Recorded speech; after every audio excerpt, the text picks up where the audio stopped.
Well, I want to extend a very, very warm welcome to our sisters, associates, companions, and friends who are joining us for this third interview of our series that we've called Currents of Hope and Grace, For What Do We Yearn? Our planning team has been so excited over the number of you who have joined us for these presentations and for the appreciation you've expressed for the interviews. It's really just been so fulfilling to get those responses. Many of you have joined in the video presentation and then held very lively conversations after each of the presentations. And I think because of hearing back from you about that, we're recognizing that we are really achieving what we had hoped to achieve by these presentations. The Federation Board imagined, when we first birthed the idea, that we wanted to collaborate to strengthen our bonds as a federation and to explore avenues of hope in our present-day world. So we've been hearing feedback about that. We certainly know the bonds are strengthening. We can see each other visually through these presentations, and the emails are going back and forth so frequently about this. So I think we're achieving that. When I sat in on the conversation for the last video presentation, I was deeply moved by the quality of the conversation.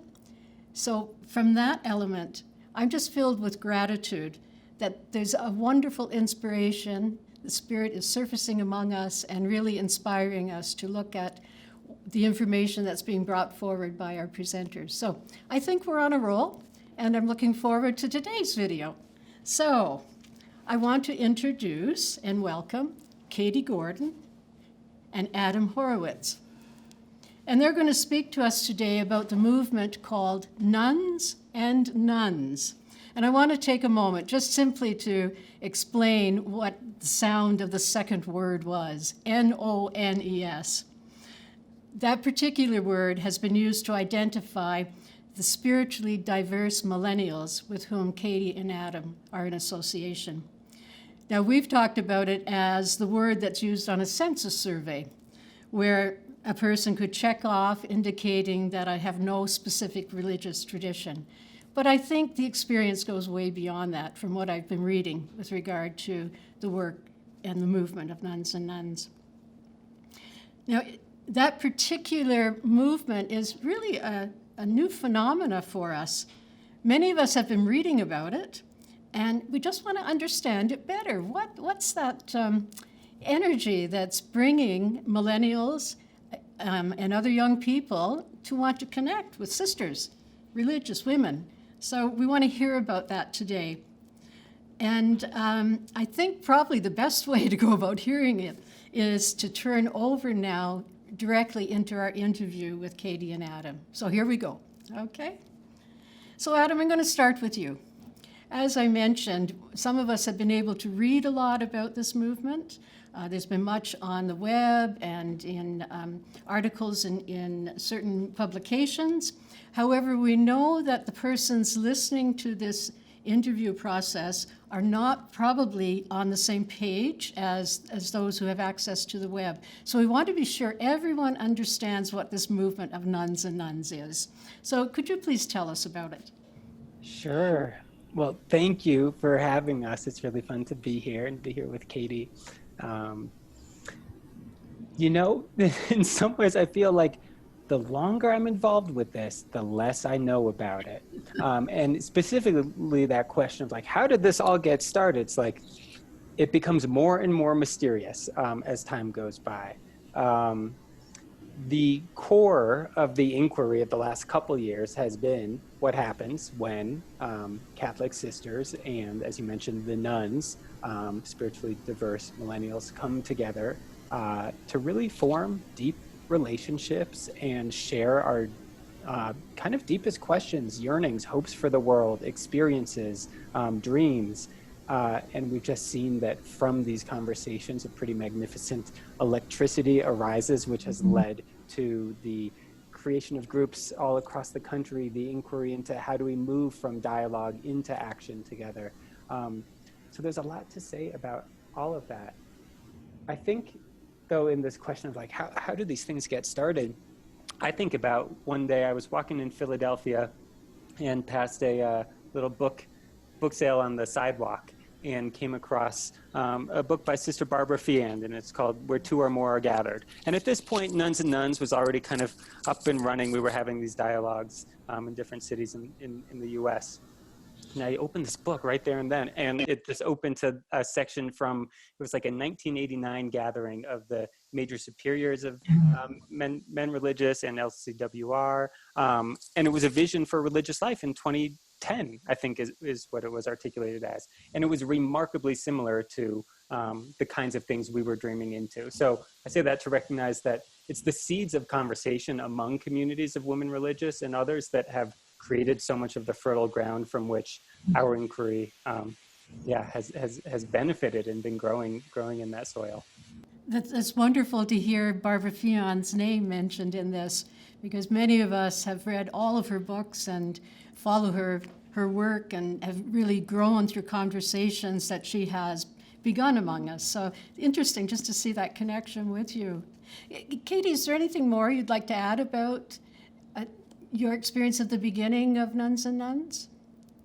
Yeah, well, the spirit of these last few years has been one of emergent, evolving community. We're sort of always just listening to who is gathered, who is in the room, who we're in conversation with, listening for, as I think the language that I've learned from sisters, listening for what wants to be born. Oh, yes. Spirit. Much of these first few years has been sort of a reorientation for me, and I think for many other organizers, of how to build community in this slow, intentional, really relationship-centered way. And so really it feels like these gatherings in these first few years and the community and the relationships we're building is more about how we're doing it rather than what we're doing. And it's sort of, queuing us up for collaborations for the years to come. Yeah. It's very interesting, the how of it. It's something we keep trying to get a handle on and only know through the experience and putting another step forward. Yeah. Thank you for that. Yeah. I did want to invite you, and this could be both of you, to share a little bit about your own spiritual journey, if you feel free to do so, because I think that gives us insight a little deeper into why this is so important for you. So, Katie, would you like to start off? Yeah, and I love being here with Adam because our spiritual journeys are so different, and I think both can represent different pieces of sort of who the millennials are that are showing up into this space. But for myself, I was raised in West Michigan. I was raised in a vaguely Catholic family, I say. There wasn't really anything I really grasped onto. So I went through the motions, but then as soon as I could, I sort of left the tradition behind, emotionally, spiritually, literally. And I went about sort of the next 10 or so years understanding myself as atheist, agnostic. I studied religious studies in school because I was incredibly curious about religion. And it was my religious studies work that led me to become an interfaith organizer after college. So I was doing interfaith organizing work in Grand Rapids, Michigan. And within a couple years of that, I got to know the Dominican sisters of Grand Rapids really well. They always opened their doors for interfaith events. They showed up at all of the marches and protests downtown. There was something about the sisters that I wanted to learn more about them. And, throughout this time of doing interfaith work as a secular, non-religious person, I was experiencing holy envy on like a daily basis. There were all these communities that had community, that gathered with each other, had people to lean on. And I looked for it in the secular community and couldn't find it in the way that I was looking for. So I was sort of really throughout these years searching for my own community. And what I ended up finding in the sisters was just a space to be myself. From the very first conversations I had with sisters, there was a recognition or like a seeing of myself that I hadn't actually experienced from the other religious or spiritual leaders in the city. There was something really unique about the presence that they offered. And so, for myself, I was with many people my own age who were organizers or social workers in the city. And we had all of these questions. We were curious about spirituality, but we didn't have a space to explore that. And then when I met the sisters, I thought maybe this would be the space that we could create together to have that sort of continued inquiry alongside one another. And so we created just one gathering was the intention. We were like, let's just hang out for one evening for 2 hours and see what happens. And the prompt of that first gathering was, what is a question you are holding? And what we discovered very quickly was that many people in the room, both the so-called nuns and nuns, were holding similar questions about community, about activism, about how to live into our values, how to sustain lives of social activism. And so it was just really what we had ended up kind of co-creating together was exactly the hunger that was, I think, I was looking for. And so it really, all of this whole journey just started out of really a very selfish desire on my part, looking for community, looking for companions, and finding it both in the sisters and the millennials, sort of my own age.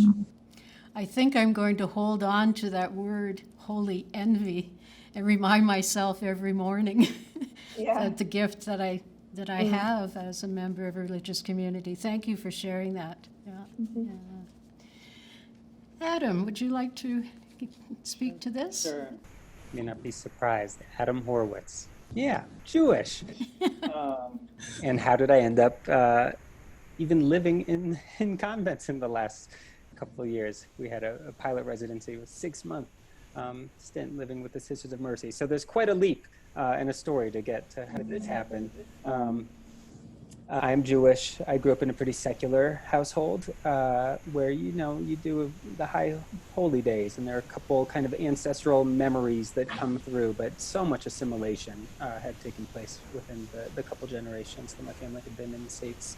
And so I had my bar mitzvah, and that was kind of the last check on the checklist of what you do. And that, in my later life, became completely unsatisfying as a finale.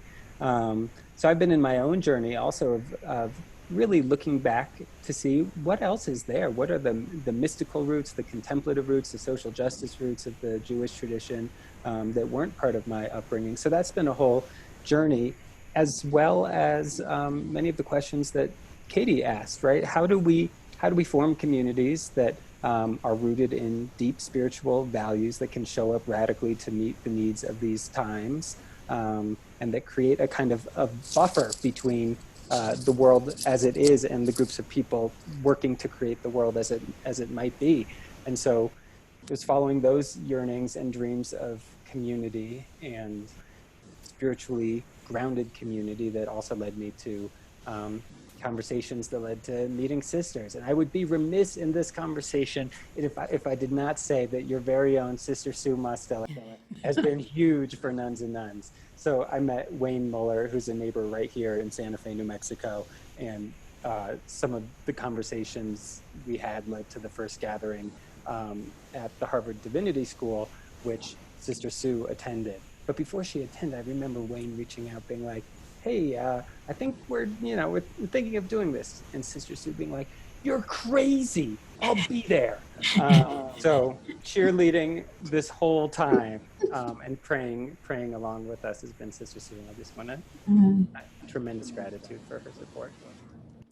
And thank you for acknowledging her, because she's been a tremendous enthusiastic member of our committee who have pulled this whole project together. And we're very, very grateful for the connections she has made with you. Thank you. Adam, I wanted to also to ask is,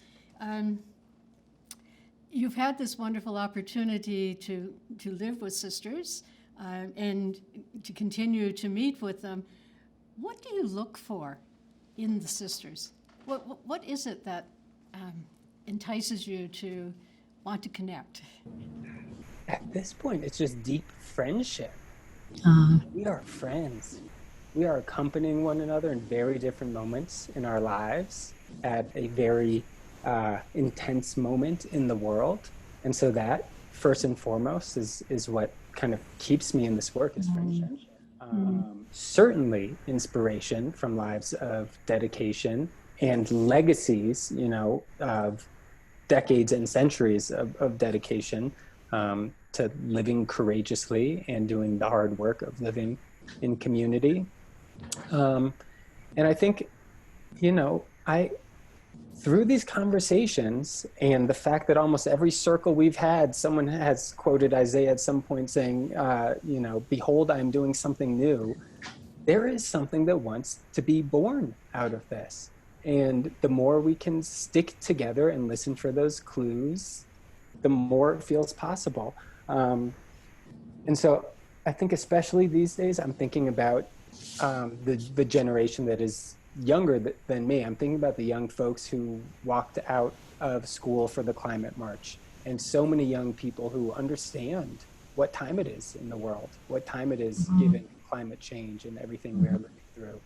And there are young people who are saying, yeah, why should I go to school when the house is on fire? Why should I go to college when the house is on fire? Why should I take this kind of job when everything's a mess? And if not that, then what? And I feel like part of our inquiry together with sisters and allies from other faith traditions, as we really draw inspiration from the prophetic tradition, is ask, then what? What other structures of community might we create? So I am so grateful to feel accompanied by many sisters who are as dedicated to those questions as we are, and know that it's like only in the synergy and coming together and sharing experiences do we have the chance of uncovering something that could hold this rising generation. Yeah. So important to allow that making new to happen. I also just want to mention I was very pleased that you expanded your knowing of relationships beyond the sisters. That's important for me to hear, because I'm sure there are many other groups of people and faith traditions that are similar in being able to provide that groundwork basis as you pursue more friendship and more knowing of a direction that we can make things new in. So thank you for that. Appreciate it. I have one last question before we turn to the panel, and I'm going to direct it to Katie. What would you identify as some of the highlights of your relationships that you've experienced in this whole movement? So I was actually lucky enough this past summer to live in a Benedictine monastery for a few months, and I'll be heading back there in 2020. But I was living with the Erie Benedictine community in Erie, Pennsylvania, which some will know is the community of Joan Chittister, and many other incredible women there. And I think, being able to sort of ground myself into a tradition, into a larger story of the Benedictine tradition and the rule of Benedict, which stretches over 1,500 years now. I think that's been an incredible blessing to find a grounding, a rooting in this kind of crazy, chaotic moment of the world we're living in, of my own life, as I'm sort of constantly in transition, it feels like, from one place to another, to actually to find some resonance in that tradition was a gift. And it's the vow of stability, the vow of sort of continual conversion, and it's having language around these values that I have found just to be such a gift, and something that I've carried into many other parts of my life. But I think, for each of us, there's so many different incredible moments that we take away and learnings that we take away from the communities that we're able to visit. Some of us are really interested and invested in creating sort of spiritual communities in our own spaces. And so what we learn from sisters are a model of creating community, a model that has stretched for centuries. Many people, many, I think, millennials that are drawn into Nuns and Nuns have been really excited to learn about even just like the governance structure of women religious communities, the economic life of sisters, the cooperative sort of nature of community life, and really just like the tangible, how do we sustain communities? How do we create that mutuality in every aspect of our being, organizationally, sort of congregationally, communally. So yeah, there's been so much, and there's one story from the early days in Nuns and Nuns gatherings in Grand Rapids where we did a screening of the film Radical Grace, which is a documentary about 3 Catholic sisters doing social action. And there's this clip in the movie of Simone Campbell right after, Sister Simone Campbell after the Nuns on the Bus sort of tour, the first one, where the Obamacare ACA was held up by the Supreme Court, and she was so grateful. She was rejoicing, she was crying. It was a really emotional moment in the movie. And I look over at my friend who's a progressive organizer in Michigan, atheist, never wanted to step foot into a Catholic church again after she left, but she happened to come to see that movie that night, and she was crying because she was like, I had that same reaction. I was organizing with people in 2012 or whenever it was, and like, I wish I had known that sisters were my allies, that I could pull on sisters, that I could organize with sisters. And so, stepping out of that gathering, she continued her organizing and ended up doing a lot more faith outreach and working with more faith communities in ways that she hadn't before. So it's just this space of so much bridge building, so many connections that we carry outside of these gatherings in all different ways, based on sort of what pulls us into ththose spaces. It's so good to hear about that bridge building. I know for the 3 congregations in our federation, that we are all striving to do that in different ways, networking, bridge building, and it's just good to hear you speak out of that context. So thank you very much for that.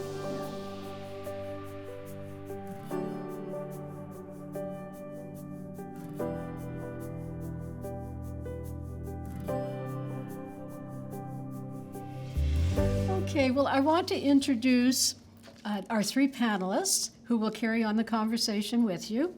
We've tried to have one from each of our 3 congregations, and we've managed to do that. So we have Sister Rosemary Fry, who is from the Toronto congregation, Sister Marlene Roy from the Sault Ste. Marie congregation, and then from the Sisters of St. Joseph in Canada, we have one of our associates, Mary Shamley. So each of them have come prepared to enter into conversation with you. And I'm going to invite Sister Rosemary to begin. Okay? So Rosemary, over to you. Thank you. I have to say, I'm really excited to be face-to-face with you, Katie and Adam. Well, sort of face-to-face. As Sister Loretta said, we have been following this movement in the States. We're enraptured with your organization, your energy, your commitment. And despite having Sister Sue here in Canada, we're not experiencing this same movement here north of the border to identify people that would be called nuns, or to try to reach out to them.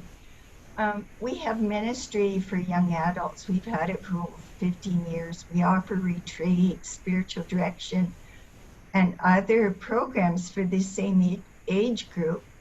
But we're attracting those who are already committed to the Catholic tradition. The question living inside me, and several of us, is, are we invited to follow your lead, your example in the US, and develop a process to identify nuns in Canada, approach them and set up a similar structure here? Or are we being invited to continue to listen to the Spirit and develop something totally new? And if so, what might it be in the context of our today's world?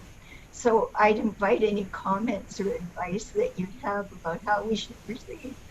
All right. Well, both and I would say there's so much that we share in common. I think, I've seen many sisters north of the border, as you say, stand up and act against the climate emergency in really powerful ways, as sisters in the US are.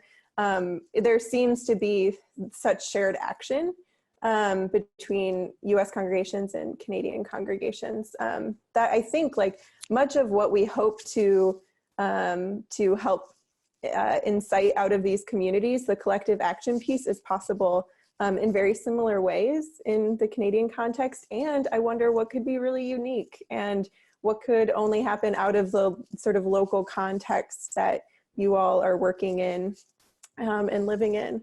And I will say, over the last year, there have been several inquiries from across Canada in all different regions, and there's little things popping up here and there that I think will bear fruit probably in the coming year, including, I think in Toronto, there's a lot of possibility in other of the larger sort of Canadian cities. So who knows what's possible? I think that there's some things that are distinct, but there's a lot that's shared across US and Canada. And there was one other thing I was going to say and I forgot it. So I wonder if Adam has something. I thought you might love to talk about the toolkit. Yeah. Katie and others spent a lot of time and labor putting together a Nuns and Nuns local organizer toolkit, which is just that. It's the way we're holding this right now is not holding it in many ways, is take it and run. Take it and run. So the toolkit has a lot of lessons learned from groups in the States that have formed, meant to be inspiration, including ideas of like, where might I even find some of these collaborators? We really encourage, and I think this speaks to the dynamic that's different from a ministry with young adults. We really encourage, to the extent possible, if a sister knows a wonderful younger person who's maybe organizing and maybe outside of that space, maybe they know each other because of a common cause rather than a shared religious affiliation. But starting with those partnerships with a sister and a millennial saying like, we're friends and we have friends, right? What if we brought our friends together? It can be as simple as that. And I think it's when it's that kind of an invitation slightly from a side rather than from within an institutional setting. And we see a lot of younger folks really responding to it. Yeah. And that's actually, that was what I was thinking of, is sort of framing Nuns and Nuns as not necessarily the ministry of a particular community, but it's a co-ministry. It is a ministry that is co-created really along with millennials, having those seekers or millennials sort of designing it every step of the way. So starting with those one-on-one relationships and sort of bringing more and more folks in. And the toolkit hopefully is a good resource. It's on our website and totally free for download. And a lot of other stories are sort of popping up along the way to help people imagine it in their own spaces. And then as groups get started, we also have a rhythm of calls to support those who are hosting those groups to share lessons across sites. And Canada is more than welcome. Yeah. Thank you, Adam. Okay, that was very energetic. That toolkit, I think, is the answer. Yeah. Good. Rosemary, did you have another question? I did, and it follows on that. Actually, it isn't the question I prepared, but it fits right in. I'm familiar with the toolkit, and I've read the stories that you wrote from the different groups after the groups that had started and how they got started. And in each case, it seemed like there was a leader from the original Nuns and Nuns that brought the group together. I think one of the questions we're struggling with is how to identify people like this when we're mostly in contact with young Catholics. I know you spoke about the social justice, and is that a possible way to become more involved in that with larger groups? Yeah. Yes, those first few groups that started up were connected to sort of folks from the national organizing team. But then really quickly after that, there are many more that have started since. in New York, in Minneapolis, in Chicago, in Cincinnati, that are not connected to us at all. And we've sort of had conversations here and there and support calls with them, but have really taken it in their own way. So, but I think what you're getting at is the really challenging part. It's the first step of it, which is just meeting the collaborators, trying to find them. And, I've thought about who, that might be in Toronto or in the other communities and cities that you're a part of, but looking to where the sort of mission aligned youth-led projects are in your city. There's one cohort that I know of in Toronto that's connected to this Center for Courage and Renewal, which is a Parker Palmer founded organization. But they're doing some really great sort of projects with young social justice activists that are emerging leaders in their 20s and 30s in Toronto, building a network with that community. And they come from all different racial, religious backgrounds, and are, I think maybe a group like that, finding whoever that may be in your city with young leaders that are leading in their own ways already, but might be looking for more partners to do the work with. That's hopeful. Thank you. Thanks, Rosemary. Okay. Well, we're going to move on now to Sister Marlene Roy from the Sault Ste. Marie congregation. Hello, it's wonderful to meet you. I've been very excited in terms of being able to read all about you and to visit your website. And yes, I was going to say thank you very much for that toolkit that I've been looking at. So I have a couple of different questions, and they, I think they sort of evolve with this whole conversation that's going on. But I'll start with you, Adam. So you mentioned about your residential experience with the Sisters of Mercy in California. Are there any specific takeaways that you would like to share with us? Thanks for the question.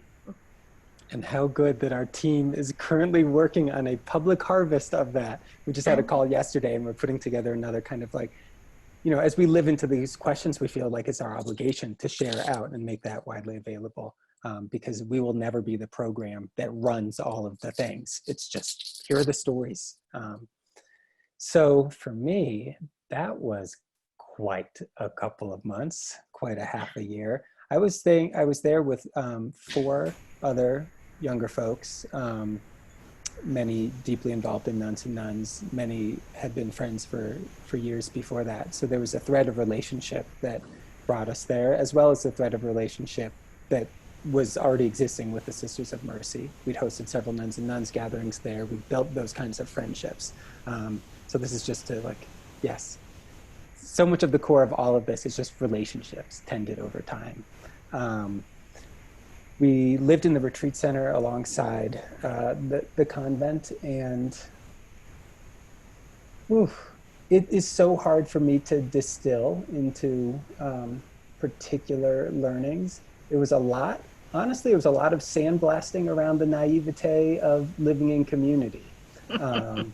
In such close quarters there, in the institutional retreat center, navigating layers of bureaucracy, institutions within institutions, and many of us were carrying on full-time work outside of remote work, right? So I think I certainly started learning about some of, my own patterns in community, tendencies of conflict aversion, and the need to learn more about direct engagement. I think as a collective, we learned about what kind of resourcing is required to live well in community. The few moments that we had with spiritual directors were so important. And I think a lot of our time there was uncovering kind of spiritual direction, that's a thing? Oh, this particular book or theology? Thanks for slipping it under the door, Sister Janet. It was kind of like the cabinet of curiosities where the right messages would come from the right people at the right time.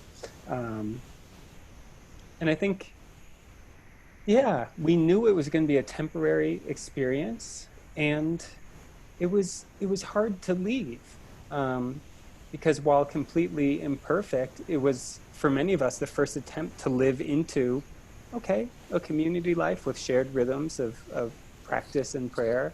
And where do we go now? So a lot of it is just where do we go now? What do we create now? Thank you. Again, this would be for both of you. As I listened to you talk today, and in the little bit of research I've done, a couple of sort of key concepts or phrases have come to mind for me.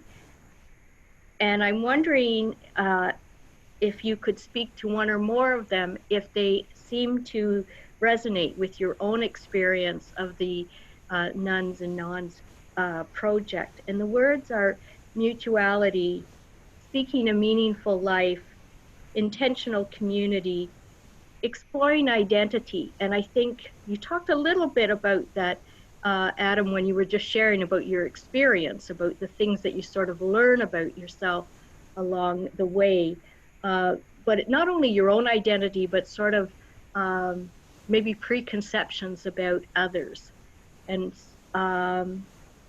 I think often of the Catholic phrasing of acting for the common good. And so much of that comes through, for me, at least that's my impression of anything I've read or as I listen to you speak. So if either of you would like to maybe speak to those, and what does that mean for you? Yeah, well, for me, I think one of the biggest gifts of this collaboration has been acquiring a new language to understand myself, to move in, to go deep in within. With certain words have sort of like unlocked inner worlds for me, and I think that even learning words like charism has been so exciting to hear something that's like, it's deeper than a mission, right? It is a gift. It is a gift given from the Spirit for you to give to the world, that you can uniquely give to the world as a community, as an individual. I think many of these words sort of resonate for similar reasons. And and I mean, I think it's incredible, the exploring identity piece, sort of going back to my own story. I felt like I was only able to understand myself when I was in a community where people identified differently than myself. Like, there was a unique learning that can happen when you're learning about, a sister's story of becoming a sister, or whatever sort of particular narrative they might have from their tradition, sort of invites you then to look back and say, like, what am I committing to? What are my guiding values that sort of, that I return to year after year? So I think it's been a really powerful space to do that. And the language of mutuality is just so key as well. And it's, I don't think it's necessarily how we're taught to act in the world or in work.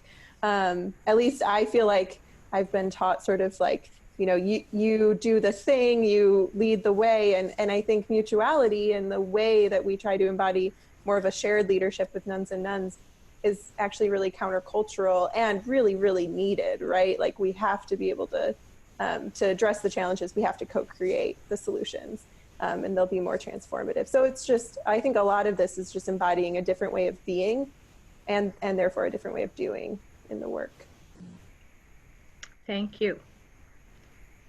Thank you for those. Want to add anything to that, Adam? You're so spot on with the words. Okay. Like you found the right ways in. When hearing those words and then thinking about your question about the experience at Mercy helps me remember so many of the bright spots where an intentional community of mutuality, of shared and different identity converged in such beautiful ways. And I think about moments like, we call it the Great Shabbat, and it was the Great Shabbat. It's actually a holiday right before Passover. And sisters there, rabbis there, visiting friends and parents there, And to hold that kind of ritual space where everyone at the table had something to offer. It was everyone's ritual, and we sang, and it was so beautiful. And at the end, Sister Gloria kind of came over and she said, "This is the kingdom." Like these little moments that we can hold open for each other when that spirit of mutuality is there, that give us a taste of what else is possible. Thank you. Okay. Now, Mary, would you like to take over with your questions? Yes, thank you. I've enjoyed this conversation, and I want to tell you how much I've enjoyed the toolkit.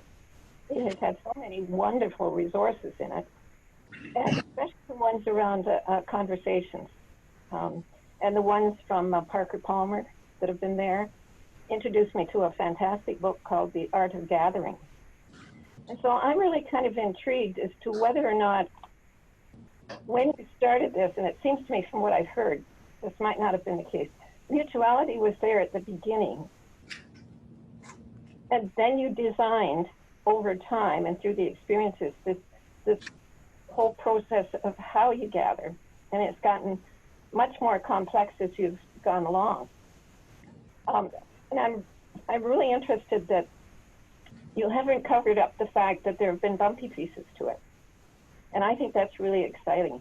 And I wondered if you could talk, Katie, about after the honeymoon, because the conversation guidelines came out of that particular one.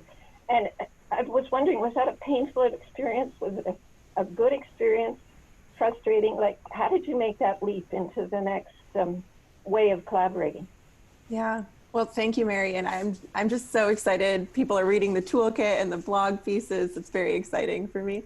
So after the honeymoon piece, for people who haven't read it, was one of the blog pieces we released after the toolkit came out, and it looks at the Grand Rapids community of nuns and nuns, or as they came to call themselves, sisters and seekers.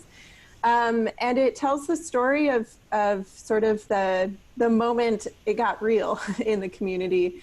The conversation, so this was maybe 9 months after the group was gathering. I actually wasn't there anymore. I had moved, but I still knew the people really well, so I had heard about it. But I think that, the conversation that was challenging to have was one on queer theologies. And so people were bringing the millennials in the group. Many of the people in that group, particularly in Grand Rapids, many of the young people identify as queer. And so they sort of were teaching new language to many of the sisters along the way through the building of community. And so they wanted to have more conversations as a group about where queer theologies come from, and liberation theologies more broadly. And so so they had the conversation, and I think, it was, from what I hear, I wasn't there, but from what I hear, it was beautiful and painful and hard and powerful. And it really, it could have scared people away, but it really just deepened the connection, because, I think the reason it was painful was because not everyone in the room had the same language coming into that conversation, the same sort of way of talking about it, way of asking questions. And so there's just like some discomfort around like, how do we, like, these are real differences that we have in how we're approaching this. And they might, like, very loving and inclusive of LGBTQ folks, but might not have the same language to express it. So I think, because the relationship had been building for so long, and those friendships had been formed already, they were able to sort of fall back into those and say, like, okay, we love each other.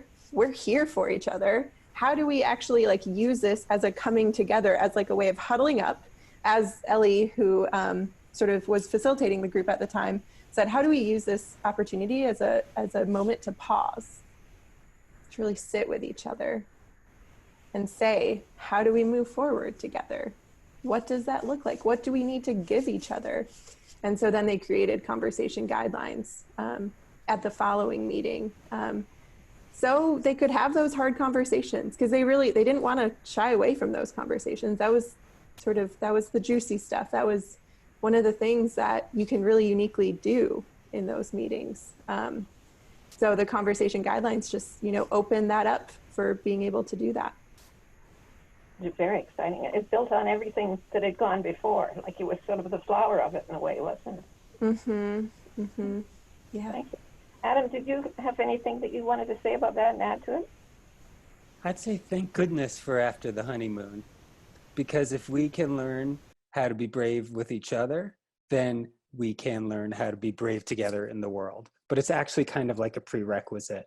And we hit those moments at Mercy for sure, where, again, because of the trust and the love that's there, we can talk about racism. We can talk about whiteness. We can talk about the culture of whiteness that can often happen in these religious spaces, and who does and does not feel included. We can talk about, our own complicitness, each of us, in the systems of oppression that we're also working to dismantle. So it takes time. And that's where the work of these circles and these groups come in. And it's why I feel like it makes sense that we have been in a circle together for a couple years, and now approaching 2020, beginning to come up together with some ideas of how we're going to show up in the world. But it takes that moving through some of our gunk together. Thank you. I really appreciate that. I think one of the phrases is, you move at the speed of trust, which I think is what you're saying, which is really important. Can I have one more question for you, Adam? One of the really exciting things about all of this work, of course, is how creative it is. But there was a wonderful two words that were in the first part of the organizer toolkit. Creativity and mischief were put together. And I wondered if you would comment on that combination.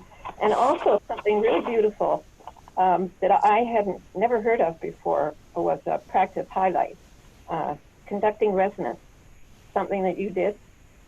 Oh, uh-huh. Remember that? Yeah. What What was that? the phrase? Conducting what?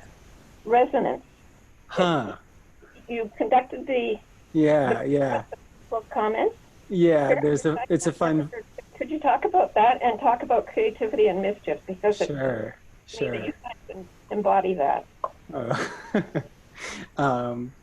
The conduction thing, anyone can try it. Give it a try. You could have a moment where maybe folks are reflecting on a prompt or a conversation that has happened, and everyone writes down on a note card a word or a phrase that's really coming to heart for them.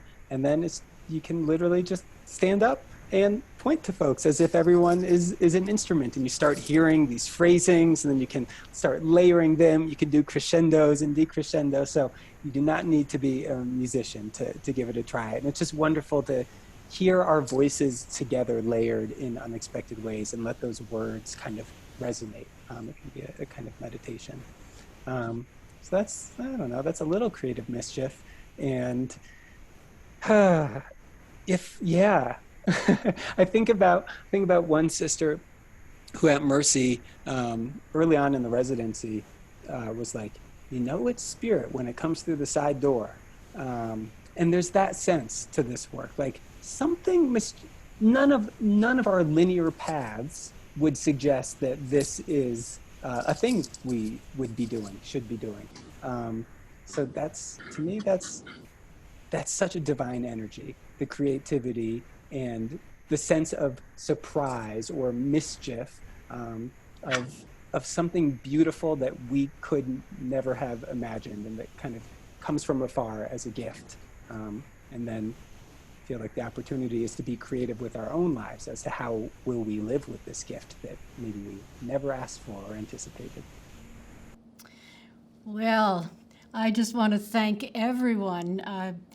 That last phrase about how things come as a surprise and divine energy making itself known. I think this whole opportunity to be together today and to speak with one another and to hear such wonderful enthusiasm and gratitude being expressed for relationships and bridge building and creativity. All of this is so very important for all of us to continue in our own journey of growth and to thank God for this experience of grace and hope among us. So Katie and Adam, I know you can't hear it, but all of Canada, all the Sisters of St. Joseph, the companions, the associates, and our friends are giving you a shout out. I'm learning that new word, okay? So we're just ever so grateful.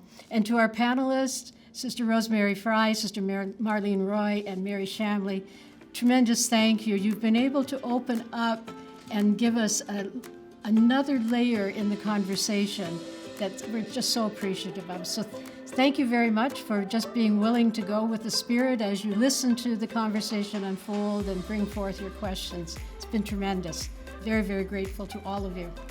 I also want to express my gratitude to Ben Lalonde, who I know we can't accomplish this without him, and he's in the background. He's very important to the whole process, and just express my gratitude formally. So we've come to the end, and for those of you who are on our listening portion of this, we're going to offer 2 questions. We're hoping that you may stay for a few moments after the video is completed and spend some time talking about what struck you about the conversation. What are some of the insights coming forward to you? The specific questions we're going to offer are these. What ideas are staying with you from this interview? And then secondly, how might we make our homes places of hospitality for young people? I hope you'll find those questions interesting and that good energy will come from the conversation. So thank you all for joining us. It's been a delightful hour, and I'm thrilled to have been part of it. Thank you, and bye for now.